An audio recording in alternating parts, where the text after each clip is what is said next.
રાજ્યના આરોગ્ય અને પરિવાર કલ્યાણ વિભાગના કેબિનેટ મંત્રી ઋષિકેશભાઈ પટેલની અધ્યક્ષતામાં આદર્શ નિવાસી શાળા દાતા ખાતે 9મી ઓગસ્ટને વિશ્વ આદિવાસી દિવસની ભવ્ય ઉજવણી કરવામાં આવી હતી. મંત્રી ઋષિકેશભાઈ પટેલે દીપ પ્રાગટ્ય કરી કાર્યક્રમને ખુલ્લો મૂકતા અંબાજીથી ઉમરગાંવ સુધીના પટ્ટામાં વસતા આદિવાસી ભાઈઓ અને બહેનોને વિશ્વ આદિવાસી દિવસની શુભકામનાઓ પાઠવી હતી. તેમજ વિવિધ યોજનાઓના લાભાર્થીઓને સાધન સહાયના ચેક અને લાભોનું વિતરણ કરાયું હતું. આ પ્રસંગે ખેડબ્રહ્મા ખાતે આયોજિત રાજ્ય કક્ષાના કાર્યક્રમનું જીવંત પ્રસારણ નિહાળવામાં આવ્યું હતું. આદિવાસી સમાજના કલાકારો દ્વારા પરંપરાગત લોકવાગ, લોકનૃત્ય, સીધી ધમાલ સહિતના રંગારંગ સાંસ્કૃતિક કાર્યક્રમો રજૂ કરવામાં આવ્યા હતા. આ પ્રસંગે ઋષિકેશભાઈ પટેલે દેશના સ્વાતંત્ર્ય સંગ્રામમાં આદિવાસી નાયકો અને ક્રાંતિવીરોએ આપેલા બલિદાન અને યોગદાનને યાદ કરતા જણાવ્યું હતું કે આદિવાસી સમાજનો દિવ્ય અને ભવ્ય ઇતિહાસ રહેલો છે. તેમના ગૌરવ અને રક્ષણ માટે પ્રતિબદ્ધતા આવે તથા જળ, જંગલ અને જમીન, પૃથ્વી ઉપર માનવ જીવન સૃષ્ટિ, પશુ પંખી અને પ્રકૃતિના સંરક્ષણ માટે વિશ્વ આદિવાસી દિવસની ઉજવણી કરાય છે. આઝાદીની લડતમાં અનેક આદિવાસીઓ પોતાના પ્રાણોનું બલિદાન આપ્યું છે. આ તકે તેમણે આદિવાસી સપૂત બિરલા મુંડા, માનગઢના મહાનાયક ગોવિંદ ગુરુ, વેગડો ભીલ જેવા અનેક સ્વાતંત્ર્ય સેનાનીઓના બલિદાનોને યાદ કર્યા હતા. પ્રકૃતિ પૂજક આદિવાસી સમાજ જળ, જમીન, જંગલ અને પશુ પક્ષીના સંરક્ષણ હોવાનું જણાવી મંત્રીશ્રીએ તેમના સર્વાંગી વિકાસ માટે રાજ્ય સરકાર કટિબદ્ધ હોવાનું જણાવ્યું હતું. આદિજાતિ શિક્ષણ, રોજગાર, આરોગ્ય, રહેઠાણ સહિત માળખાગત સુવિધા અને આદિજાતિ ઉત્કર્ષ માટે 425 જેટલી યોજનાઓ અમલમાં મુકાઈ છે, જ્યારે 22,000 કરોડની ફાળવણી પણ કરવામાં આવી છે. તેમણે વધુમાં જણાવ્યું હતું કે આદિજાતિ સમાજની સૌથી પહેલી ચિંતા પૂર્વ વડાપ્રધાન અટલ બિહારી વાજપેયી કરી હતી. હાલના વડાપ્રધાન નરેન્દ્રભાઈ મોદીએ આદિવાસી સમાજને સમાજની મુખ્ય ધારામાં લાવવા માટે વનબંધુ કલ્યાણ સહિતની યોજનાઓ શરૂ કરી આદિજાતિ સમાજના આર્થિક, સામાજિક અને શૈક્ષણિક વિકાસ માટે સંકલ્પ કર્યો છે, જેને રાજ્યના મુખ્યમંત્રી ભૂપેન્દ્રભાઈ પટેલે આગળ વધારી રહ્યા છે.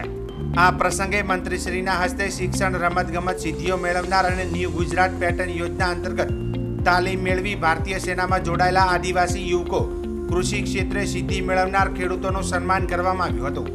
તેમજ વિવિધ યોજનાઓના લાભાર્થીઓને સાધન સહાય અને લાભના ચેકનું વિતરણ કરવામાં આવ્યું હતું. તત્કાલીન મુખ્યમંત્રી નરેન્દ્રભાઈએ આદિવાસી સમાજ વચ્ચે ખૂબ એમને ફરવાનું થયું, ઘર ઘર સુધી જવાનું થયું. પ્રત્યેક તમારી મુશ્કેલીઓ, તમારી તકલીફો, ભૌગોલિક વિસ્તારોમાં રહેતા મારા આદિવાસી વિસ્તારોમાં જે મુશ્કેલીઓ પડતી હતી એમને પ્રત્યેક મુશ્કેલીનો ખ્યાલ છે. એના કારણે વનબંધુ યોજના અમલમાં આવીને આજે સરકાર એ જ પથ ઉપર આગામી સમયમાં પણ આદિવાસીઓ માટે પાણીની વ્યવસ્થા કરવી, ખેતરો માટે પીવાના પાણીની વ્યવસ્થા કરવી, આરોગ્ય માટે એમને કોઈ મુશ્કેલી ના પડે, કોઈ સગર્ભા માતા બહેનોને પણ આની ચિંતા ના કરવી પડે, એની ચિંતા શિક્ષણની પણ આ સરકાર કરી રહી છે. મારે આ પ્રસંગે એટલું જ કહેવું છે, રાજ્ય સરકારમાં અનેકવિધ યોજનાઓ, લગભગ 425 જેટલી યોજનાઓ આજે આદિવાસી સમાજ માટે મુકાઈ છે.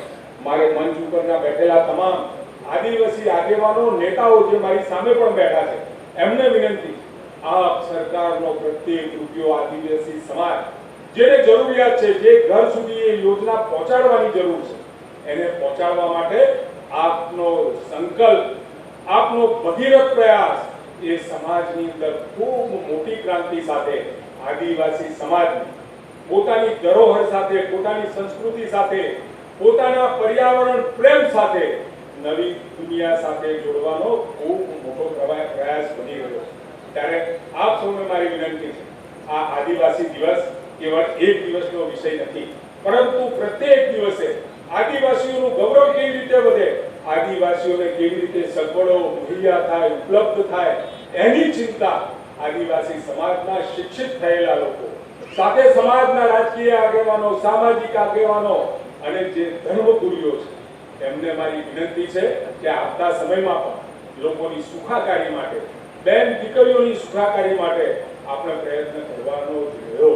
આજે દેશના સર્વોચ્ચ પદ ઉપર આપણા રાષ્ટ્રપતિ દ્રૌપદી મુર્મુજી બિરાજમાન છે, એ પણ આદિવાસી સમાજમાંથી આવે છે. ગુજરાતની દીકરી સરિતા ગાયકવાડ દોડમાં પહેલો નંબર લઈને આવતી હોય તો એ આપણી ગુજરાતની છે ને, આપણા ભારત દેશની, આપણા રમતવીરો અને આદિવાસી સમાજ એ હાડે એટલે શરીરે ખૂબ મજબૂત હોય છે. એમને માર્ગદર્શન આપવામાં આવે તો રમતોમાં પણ ખૂબ મોટું કાઠું કાઢી શકે. આપણા સૈન્ય બળોમાં પણ અત્યારે BSF માંથી ઘણા બધા લોકો જોડાયા અને પોલીસ વિભાગને પણ હું ખૂબ ખૂબ અભિનંદન આપું છું કે એમની ટ્રેનિંગના પરિણામે આદિવાસી સમાજના મજબૂત દીકરા દીકરીઓને. આ પ્રસંગે જિલ્લા કલેક્ટર વરુણકુમાર બરનવાલ, જિલ્લા વિકાસ અધિકારી RI શેખ, પ્રાયોજના વહીવટદાર દેવ હુતા, જિલ્લા પોલીસ અધિક્ષક અક્ષયરાજ મકવાણા, સંગઠનના જિલ્લા પ્રમુખ કીર્તિસિંહ વાઘેલા, અગ્રણી લાભુભાઈ પારધી સહિત મોટી સંખ્યામાં આદિવાસી ભાઈઓ અને બહેનો ઉજવણીમાં સહભાગી બન્યા હતા.